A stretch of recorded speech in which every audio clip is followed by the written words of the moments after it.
Tessa Whitfield felt him choose another mate before he ever said her name, and the pain was so quiet that no one in the cheering crowd heard her heart break. The Luna courtyard of Graves' Pack was filled with red banners, polished stone, and the kind of music people played when they wanted betrayal to look like tradition. Tessa stood near the back row where the Omega healers had been told to gather, her hands folded at her waist, her pale fingers resting against the worn blue-gray fabric of her dress. She was 24 years old, white-skinned, with light golden-brown hair tied low at the nape of her neck, blue-gray eyes, and a soft face that had learned to look calm even when the world asked too much of her. For 3 years she had believed the bond between her and Parker Graves would be honored when the time came. It had never been loud. It had never been celebrated. It lived in small moments. The way his wolf quieted when she brewed fever tea after midnight, the way his hand once hovered over the ribbon on her wrist and did not pull away, the way his voice softened when no one important was watching. But important people were watching now. Harold Graves stood beside the ceremonial platform in his dark elder's coat, white hair sharp against the blood-red pack flags, his expression carved from politics. Beside Parker stood Brielle Sutton, white-skinned and flawless in a pearl ivory gown, golden hair pinned high with red stones, her smile lowered just enough to seem humble and lifted just enough to promise victory. Parker wore the ceremonial bond ribbon around his wrist, the same deep red silk that should have been untied if he meant to deny the true bond. Tessa saw it still tied there and felt one last foolish breath of hope. Then Parker reached for Brielle's hand. The courtyard erupted before his mouth formed the words. Tessa did not hear the cheers clearly. A cold line moved through her chest, thin and merciless, as if the bond had been drawn tight and left to freeze. Her wolf folded in on itself, not raging, not fighting, only wounded by the fact that Parker knew. He knew she would feel it. He knew the moment he chose another woman, Tessa would feel the truth before the pack heard the announcement. Still, he did not look at her. Brielle Sutton will stand as my Luna, Parker said, his voice steady enough to sound brave to everyone except the girl he was leaving unacknowledged. Brielle lifted her chin, and the red stones in her hair caught the sun like little sparks. Harold Graves smiled with the satisfaction of a man watching a troublesome problem disappear without being named. Tessa kept standing. That was the only dignity she could afford. She did not cry out. She did not reach toward Parker. She did not beg the bond to matter in a place where usefulness had always mattered more than love. Around her, pack members clapped for the alliance, for the pretty Luna, for the alpha who had chosen rank over the quiet healer, who knew which children needed warm broth and which guards hid pain behind jokes. At the edge of the flower line, Owen Reed, a small Omega boy carrying a tray of white ceremony blossoms, stumbled when Brielle's attendant shifted too close to him. The flowers tipped, scattering across the stone. A few people laughed. Brielle's eyes flicked toward him with annoyance sharp enough to cut a child smaller. Tessa moved before she remembered she was supposed to be invisible. She stepped from the healer row, bent beside Owen, and gathered the fallen blossoms into her apron. I called him too quickly, she said softly, taking the blame before anyone could place it on him. Owen looked at her with wide, frightened eyes. Tessa gave him the smallest reassuring smile, though her chest still ached where Parker's choice had torn through her. Across the courtyard, among the visiting diplomats from the rival Westlake pack, Dorian Westlake watched in silence. He was a white-skinned King Alpha, 36 years old, tall and still beneath a dark blue-black cloak edged in silver, with black-brown hair and gray-blue eyes that missed nothing. He had come to witness a political ceremony. Instead, he saw an Omega girl lose everything and still kneel to protect someone weaker. And in that moment, his wolf went quiet, not with possession but with recognition. The flowers in Tessa Whitfield's apron trembled even after her hands stopped moving. She stayed kneeling beside Owen Reed on the polished stone of the Luna courtyard, gathering the last white blossoms while the cheers for Parker Graves and Brielle Sutton rolled over her like a celebration meant to bury what had just happened. Owen's lower lip shook, and Tessa could see how hard he was trying not to cry in front of the pack.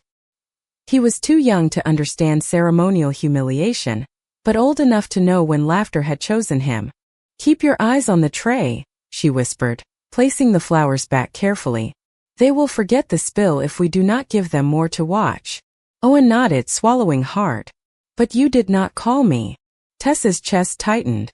Even a child could hear the lie she had offered to protect him. I know, she said softly. That does not matter right now. It mattered to Dorian Westlake. From the line of visiting diplomats, he watched the Omega healer lower her own pain beneath a boy's fear as if her heart had not just been publicly discarded. The courtyard had seen Parker choose Brielle, had seen the red stones glitter in her hair, had seen Harold Graves' satisfied smile, yet almost no one had seen Tessa's fingers press once to her chest when the bond went cold. Dorian had. He had spent years in rival halls reading what people hid beneath ceremony. Westlake Pack had survived by noticing the moment a polite smile became a threat, the moment a treaty became a trap, the moment a quiet person was being used because louder people assumed silence meant consent. Tessa's silence did not feel like consent. It felt like someone standing upright because falling would only give the crowd one more thing to judge. Brielle turned slightly, her pearl ivory gown sweeping cleanly over the stones Tessa had just cleared. How fortunate, she said, voice light enough to sound harmless to anyone who wanted it to be. Our healer still knows how to serve during important moments. A few people laughed again, less certain this time, because Parker's eyes had finally moved toward Tessa. Not with love. Not even apology. With discomfort. That was worse. Tessa could have forgiven pain more easily than embarrassment. Parker looked as if her presence had become an untidy edge on his perfect ceremony. Harold leaned close to his son and murmured something Tessa could not hear, but she saw Parker's jaw tighten. The red ceremonial bond ribbon remained tied around his wrist.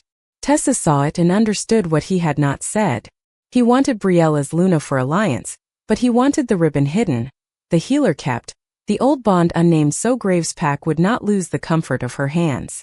The last flower settled onto Owen's tray. Tessa rose slowly, her blue-gray dress falling plain around her knees, the faded fabric almost colorless beside Brielle's pearls. Brielle's attendant gave a small, smug smile and stepped away from Owen as if she had never caused the spill. Tessa did not accuse her. Not yet. She simply wiped her hands on her apron and looked once at Parker. The old instinct in her reached toward him, searching for the man who had once let her sit beside the infirmary fire after a long night of fever care, the man whose wolf had quieted when she hummed under her breath. But the alpha on the platform looked away first. Something inside Tessa already broken became clear. She could survive heartbreak. She could not survive staying to become useful to the person who refused to honor her. Her fingers went to the small ribbon around her own wrist, a narrow strip of deep red silk Parker had given her during the old moon season, before politics learned her name. She untied it with steady hands. Owen watched, frightened and confused.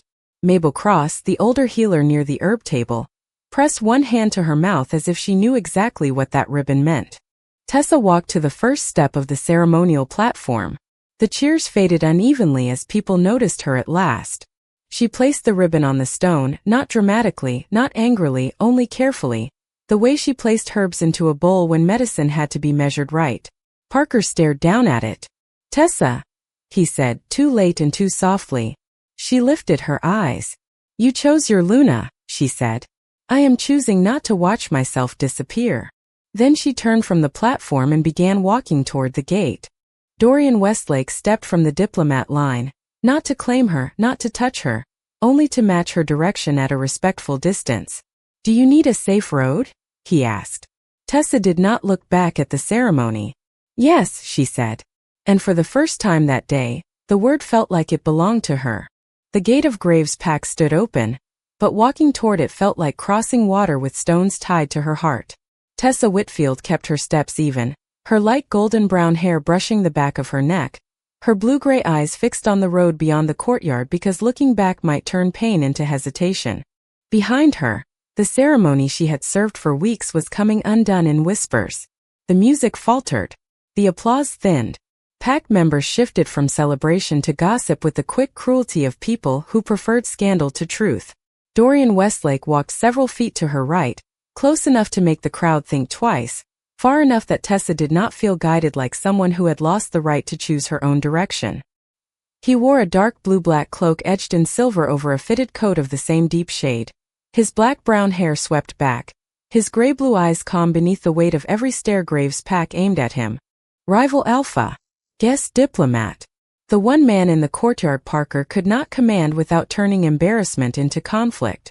Tessa understood that, and the understanding made her chest ache in a different way. Dorian was not using his presence to pull her away.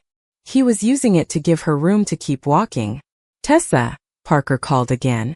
This time his voice was louder, sharpened by the sound of his own ceremony slipping beyond control. She stopped, not because the bond pulled her back, but because she refused to be chased like stolen property. Slowly she turned. Parker stood on the platform with Brielle beside him, the Luna circlet shining in her golden hair. The red ceremonial bond ribbon still tied around his wrist like evidence he had forgotten to hide. His face was pale beneath his pride. Harold Graves stood just behind him, one hand resting on the carved rail, eyes narrow with anger disguised as authority. "You cannot leave in the middle of a Luna ceremony," Parker said. Tessa looked at him for a long moment. The old part of her wanted to answer gently, to ease his discomfort, to make the room less painful for everyone but herself. That was what she had done for years.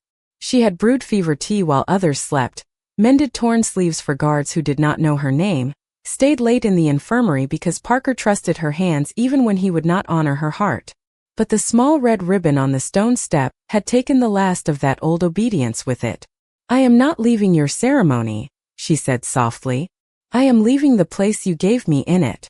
Brielle's smile returned, brittle and bright. "Beside our rival Alpha? How loyal." A murmur passed through the pack. Tessa felt the accusation reach for her shame, but Dorian did not speak over her. He only waited, his posture still, his eyes on Parker rather than on her, letting everyone see he was not pulling words from her mouth. Tessa lifted her chin.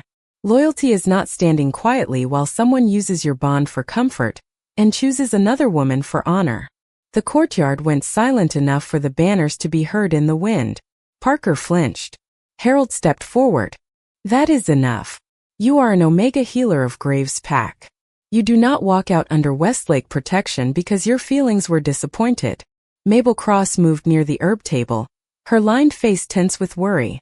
Owen Reed clutched the empty flower tray to his chest, watching Tessa as if her courage might become a door he could someday use.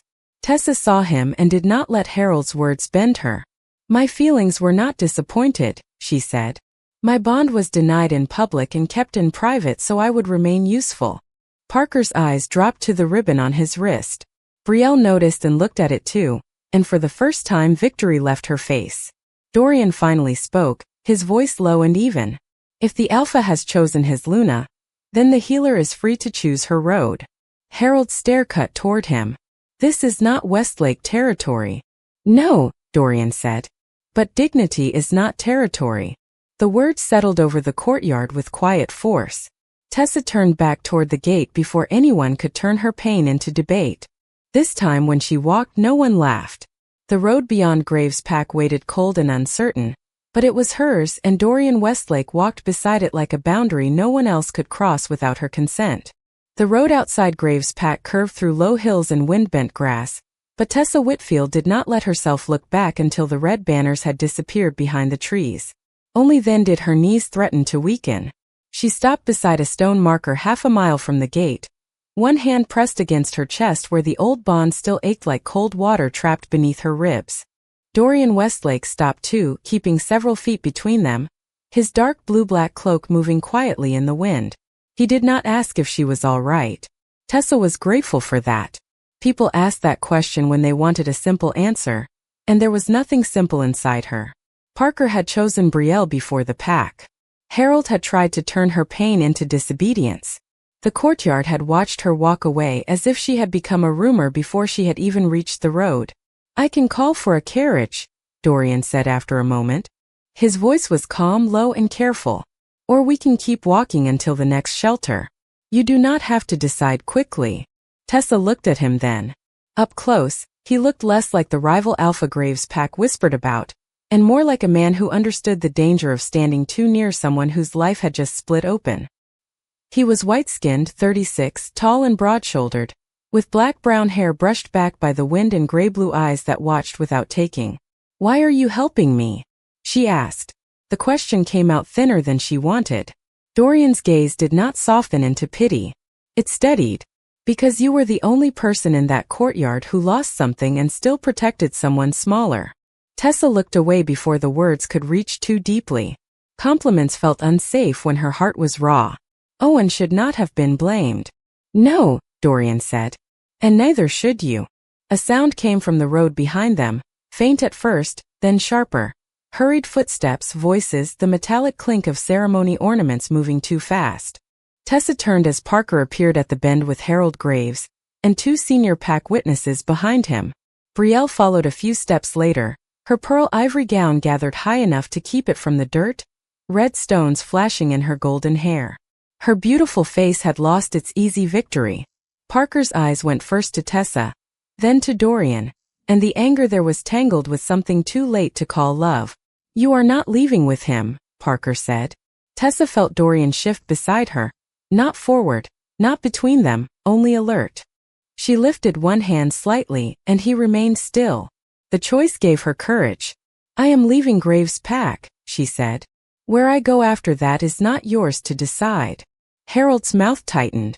You are a healer under Graves' duty. Your service records belong to this pack. My service records do, Tessa replied. My body does not. My heart does not. Brielle laughed softly, though it shook at the edges. How dramatic for someone who was never named. The words struck, but not as deeply as they would have an hour earlier. Tessa looked at Parker's wrist. The red ceremonial bond ribbon was still there, tied tight beneath the cuff of his formal coat. Then why is he still wearing the ribbon? Silence spread across the road. Parker looked down as if the silk had betrayed him by existing. Harold spoke quickly. A ceremonial oversight. Dorian's voice entered the space, quiet but clear. A bond ribbon is not decoration.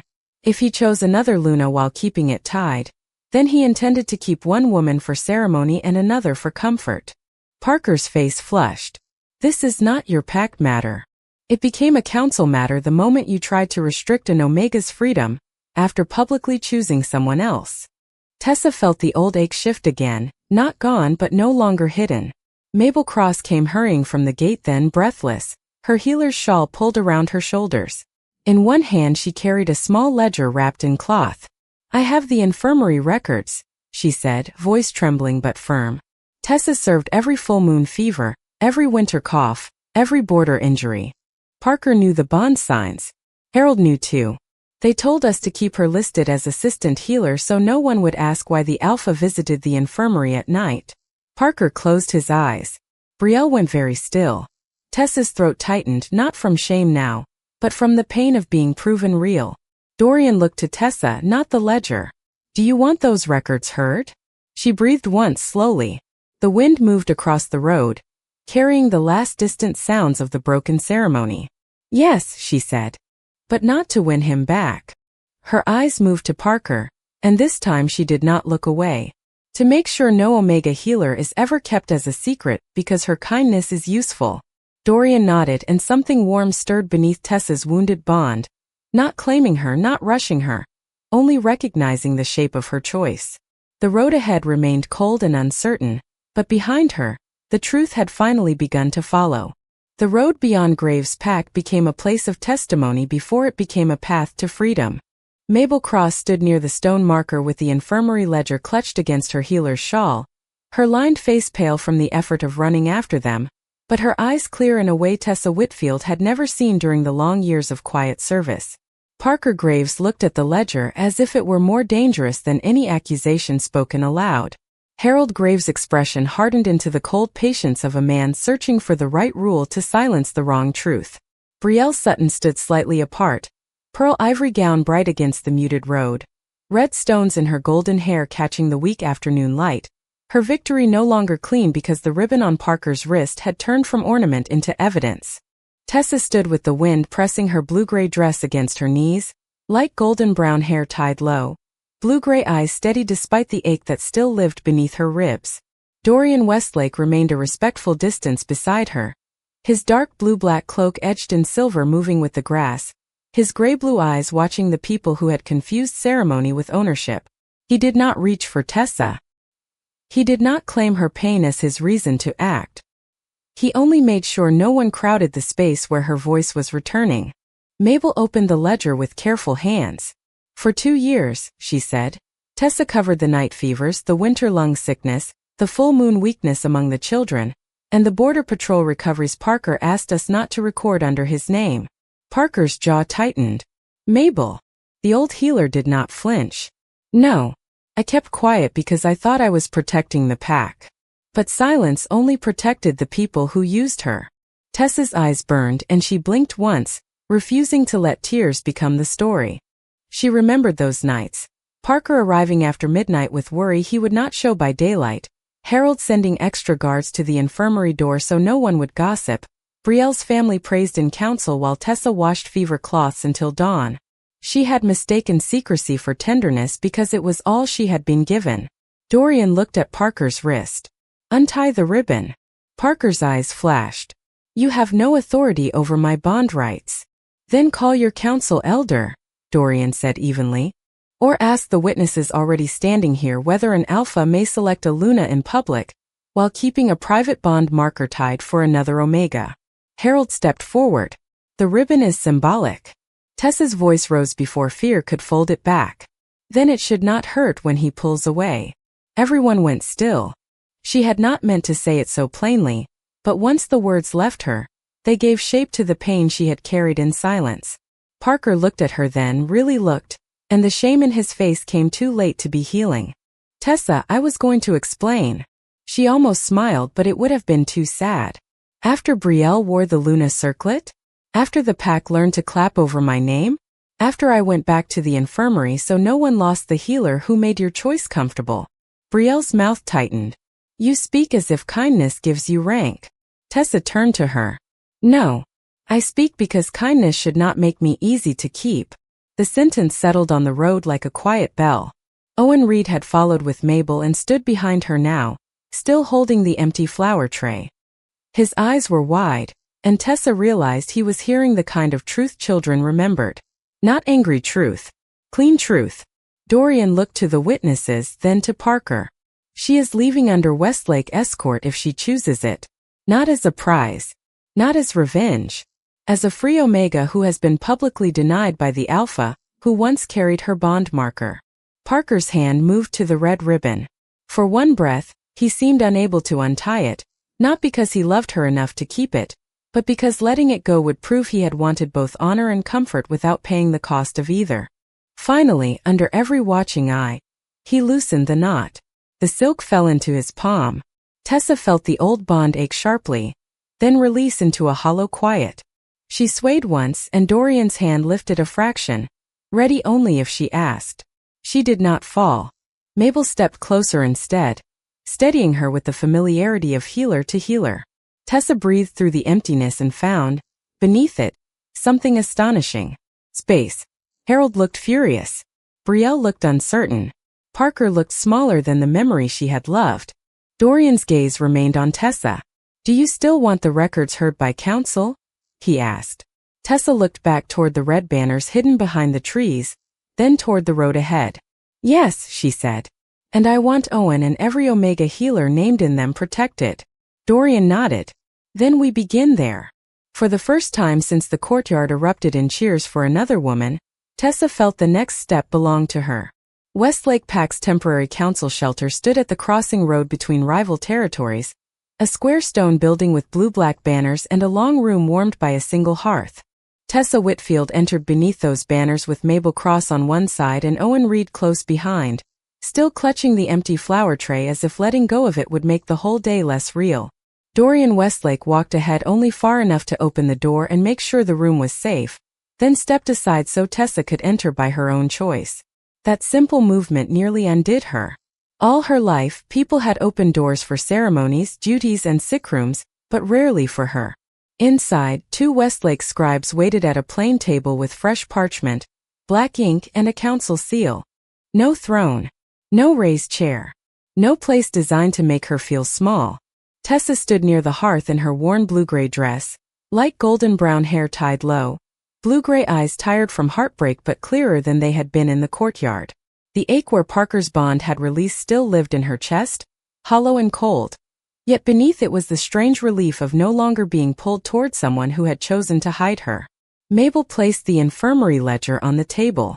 "These are the healer records from Graves' pack," she said. "They show unpaid night service, concealed alpha visits, and omega labor assigned without formal protection." One scribe opened the book carefully. Owen shifted closer to Tessa when the quill began scratching across parchment. She looked down at him. "You can sit," she whispered. "No one is angry with you here." He obeyed slowly, as if kindness needed proof before it could be trusted. Dorian watched from the far side of the table, his dark blue-black cloak falling still around him, gray-blue eyes calm and intent.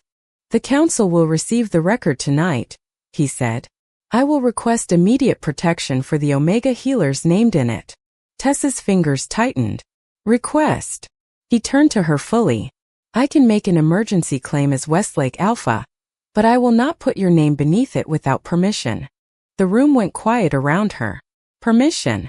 The word had followed her all day like a hand she did not know how to take. Parker had chosen without asking. Harold had planned without asking. Even the pack had benefited from her without asking. Dorian asked as if her answer mattered more than the convenience of being right. "Use my name," she said, voice soft but steady. "Not as Parker's rejected bond. As a healer who saw what happened." Dorian inclined his head, accepting the boundary exactly as she gave it. "Then that is how it will be written." Mabel let out a breath she had been holding. Owen looked at Tessa with quiet wonder. One of the scribes wrote her name carefully, and Tessa felt something shift. Her name had appeared on duty rosters, herb inventories, infirmary schedules, and lists of who could be called after midnight. Now it stood beside testimony. Not service. Not shame. Truth. The door opened before the seal was pressed, and Parker Graves stepped in with Harold behind him, both held at the threshold by Westlake guards who did not touch them, only stood as law-given form. Brielle remained outside under the darkening sky, her pearl gown dim now that the ceremony light was gone. Parker's eyes found Tessa first. Without the platform, without cheers, without the ribbon on his wrist, he looked less like an alpha who had chosen and more like a man realizing what his choice had cost. "Tessa," he said, voice lowered, "please do not make this a council matter." The old ache stirred, but it did not command her. Dorian did not answer for her. Mabel did not answer for her. Even Owen stayed still, trusting her voice to arrive. Tessa looked at Parker and saw the nights she had excused him, the mornings he had looked away, the ceremony where he had chosen Brielle and expected Tessa to remain useful in the shadows. "You made it a council matter," she said gently, "when you chose Aluna in public and kept my bond in private." Harold's face tightened. "Careful, girl." Dorian's gray-blue eyes turned cold. "She is being careful. That is why she is telling the truth." Tessa felt the room hold around her, not trapping her, but sheltering the space where she stood. Parker looked down. "I was under pressure." "So was I," Tessa said. "And I did not use someone else's heart to survive it." The words landed without cruelty, which made them harder to escape. The scribe pressed the council seal into warm wax at the bottom of the testimony. Tessa watched it set, red and final. Her bond with Parker had ended in a courtyard full of cheers for another woman, but her freedom began in a quiet room where no one had to raise their voice for her to be heard. The council seal cooled on the parchment while the room held the silence of something finally made official. Tessa Whitfield stood near the hearth with her hands folded against the worn blue-gray skirt of her dress, feeling the old bond's emptiness inside her like a place where a thorn had been pulled free but the skin still remembered pain. Parker Graves remained at the threshold, no longer carrying the red ribbon on his wrist, no longer standing beneath banners that turned his choices into celebration. Without the ceremony around him, he looked young in a way Tessa had once mistaken for tenderness.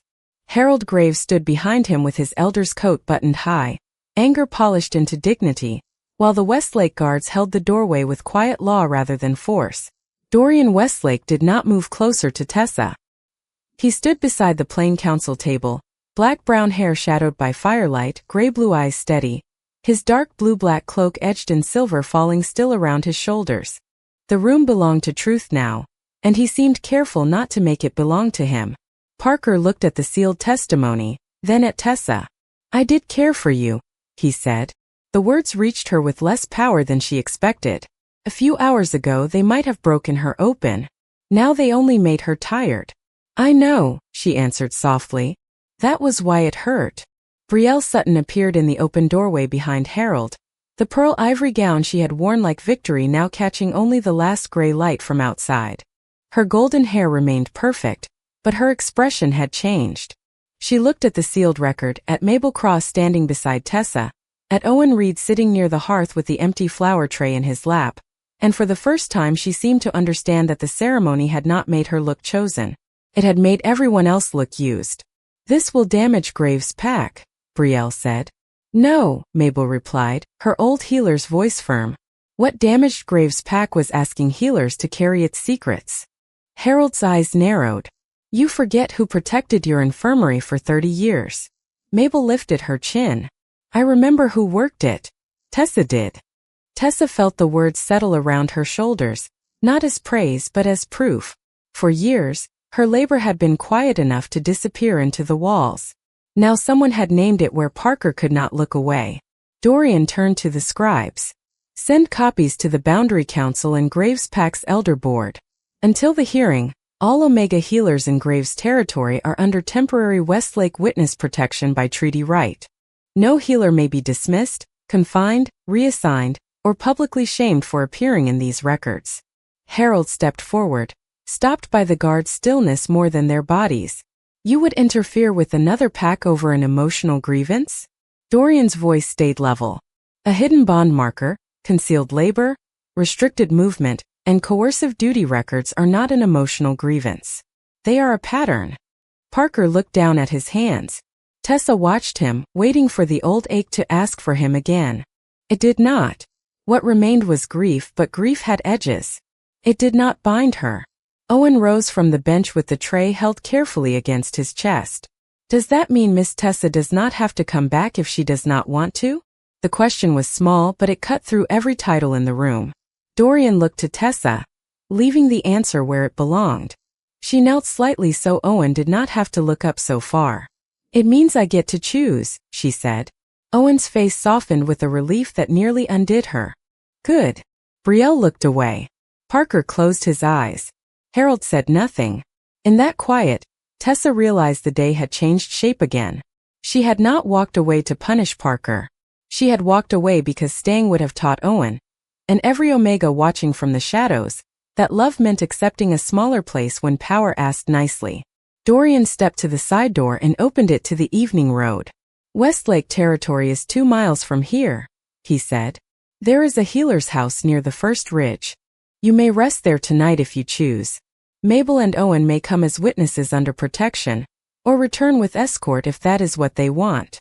Tessa looked at the open door, at the road dimming beneath a violet sky, at the man who kept offering choices instead of conclusions. I will go to the healer's house, she said.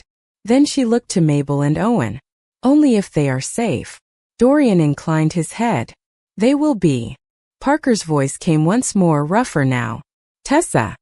She turned back, not with hope, not with hatred, but with the calm sadness of someone setting down a life she had carried too long. Be kind to the Luna you chose, she said, and do not ask another woman to heal what you refuse to honor. Then she walked out under Westlake protection, not as Parker's rejected bond, not as Dorian's prize, but as herself, and the evening air met her like a road that had been waiting for her name. The healer's house near the first Westlake ridge was smaller than Tessa Whitfield expected, and that made it easier to breathe. It sat beside a narrow creek 2 miles beyond the crossing road, with blue-black shutters, a stone chimney, and warm lamplight pressed against the windows like a promise that did not ask to be believed all at once. Mabel Cross entered first with Owen Reed close behind her, the boy still holding the empty flower tray until Tessa gently touched its edge. You can set it down now, she said. Owen looked at the tray, then at the clean wooden table by the hearth, as if he had forgotten objects could stop being evidence. He placed it there with both hands, careful and quiet.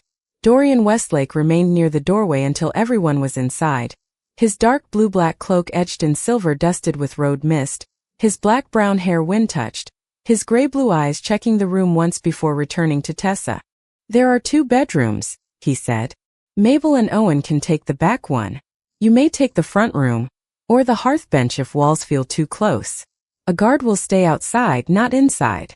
Tessa stood in the center of the small room, her worn blue-gray dress plain beneath the firelight, light golden-brown hair tied low, blue-gray eyes tired from a day that had taken away one life and offered another before she had learned how to hold it. She wanted to thank him, but the words felt too small. She wanted to ask why his kindness kept leaving room around her instead of filling the room until she had nowhere to stand. Instead, she looked at the shelf of herbs, the folded blankets, the kettle already warming over the fire. "You prepared this before you knew I would leave," she said. Dorian's expression did not change, but his voice softened. "I prepared it in case someone needed a safe place after the ceremony. Political rituals often leave quieter wounds than people admit." Mabel lowered herself into a chair with a weary sigh. "Then you understand more than most alphas." "I understand enough to keep a door open." Tessa looked at him then, and something gentle stirred beneath the hollow place where Parker's bond had released. Not thunder. Not a demand. Not a force pulling her across the room. Just warmth, faint and careful, like the first heat from a hearth after being outside too long. Her wolf lifted its head, uncertain. Tessa stepped back from the feeling, and Dorian noticed immediately. He did not move closer. He only lowered his gaze slightly, giving her privacy even from recognition. That small mercy nearly brought tears to her eyes. Owen climbed onto the bench near the hearth, his feet not reaching the floor. "Will Graves' pack be angry tomorrow?" he asked. Mabel reached for his shoulder, but Tessa answered first because she knew he was asking whether truth had consequences for the weak. "Some people may be angry," she said, "but anger does not make them right." Dorian nodded once. "The protection order leaves before sunrise. It names you, Mabel, every healer in the ledger, and every Omega child assigned ceremonial service, including Owen. Until the hearing, Graves' pack cannot punish anyone for what was said today." Owen's shoulders loosened. Mabel closed her eyes for a moment, relief deepening every line on her face. Tessa felt the room settle around that promise. It was not perfect safety. No piece of parchment could heal years in a single night. But it was a beginning with names written clearly, and names mattered. Hers had mattered when the scribe wrote it as witness instead of secret. Owen's would matter now too. Later, after Mabel took Owen to the back room and the house grew quiet except for the creak and fire, Tessa found Dorian standing outside on the porch beneath the violet night. He turned when she opened the door, but stayed where he was. "I am not here to ask for anything," he said before she could wonder. Tessa wrapped her arms around herself, not from cold, but from the strange fear of being safe. "Then why stay?" His gray-blue eyes met hers with steady honesty. "Because today you lost a bond, a home, and the illusion that silence protects the heart. No one should have to stand guard over that alone." The warmth stirred again, soft as lamplight through glass. Tessa looked toward the dark road leading back to Graves' pack, then toward the Westlake Ridge rising ahead. "I do not know who I am without being useful." Dorian's voice was quiet. "Then tomorrow, you can begin with being tired." For the first time all day, Tessa almost smiled. It was small, fragile, and unfinished, but it belonged to her. Behind them, the healer's house glowed in the dark, holding Mabel's ledger, Owen's tray, and the first night of a freedom that did not need to be earned. Morning came to the healer's house slowly, silver first over the creek, then pale gold across the Westlake Ridge. Tessa Whitfield woke in the front room beneath a clean wool blanket, listening to the unfamiliar quiet. No one called her name from the infirmary. No one knocked to say Parker needed fever tea hidden from the council. No one asked her to become useful before she had fully opened her eyes. For a moment, that quiet frightened her more than yesterday's courtyard. Then she remembered the sealed testimony, the protection order leaving before sunrise, Owen sleeping safely in the back room, Mabel's ledger on the table, and Dorian Westlake standing outside in the dark not to claim her, but so she would not feel abandoned by the road she had chosen. Tessa sat up slowly, her light golden brown hair loose around her shoulders before she tied it low again with practiced fingers.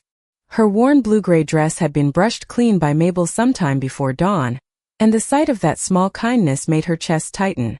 The hollow place where Parker's bond had released still ached, but it no longer felt like a command. It felt like an old room emptied of furniture, bare and echoing, but finally open to light. By mid-morning, a Westlake messenger returned with the first stamped reply from the Boundary Council. Dorian read it outside the healer's house with Mabel, Owen, and Tessa standing beside the porch. His dark blue-black cloak etched in silver moved in the ridge wind, his gray-blue eyes calm as they moved over the parchment. "Temporary protection is accepted," he said. "Graves' Pack must submit healer duty records within 7 days. No Omega named by Mabel's ledger may be punished, reassigned, or removed from housing until the hearing." Owen's breath left him in a small, amazed sound. Mabel pressed a hand to her heart. Tessa looked down at the council's seal, and felt something inside her settle that had been holding itself ready to run. Parker could regret. Harold could rage.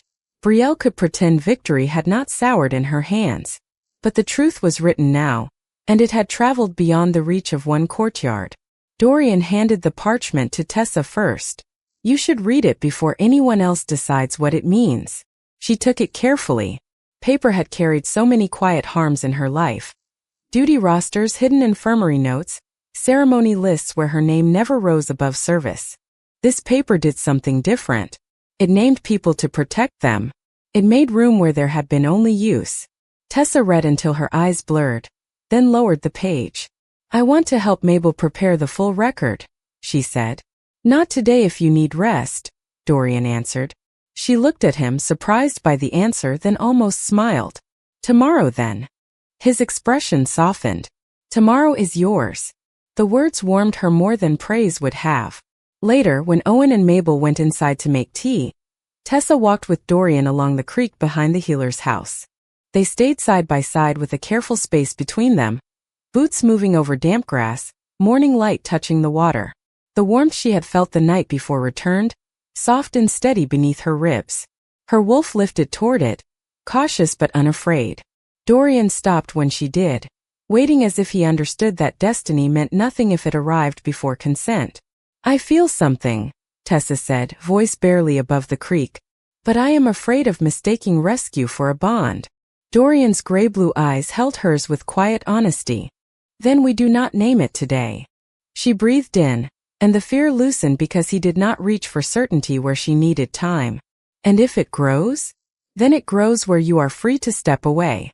The answer broke something open in her, not painfully this time, but like sunlight reaching a room long shuttered. Tessa looked toward the ridge, toward the road that no longer led only back to Graves' Pack, and placed one hand over her heart. The old bond had ended in applause for another woman. This new warmth began in silence, patience, and a choice no one tried to take from her. Dorian offered his hand, palm upward, and waited. Tessa placed her fingers in his because she wanted to, not because grief pushed her there. The bond stirred like dawn through winter branches, gentle enough to trust, strong enough to become real someday. She had walked away with a rival alpha, but by morning she understood the truth. She had not walked toward revenge. She had walked toward the first place that let her belong to herself.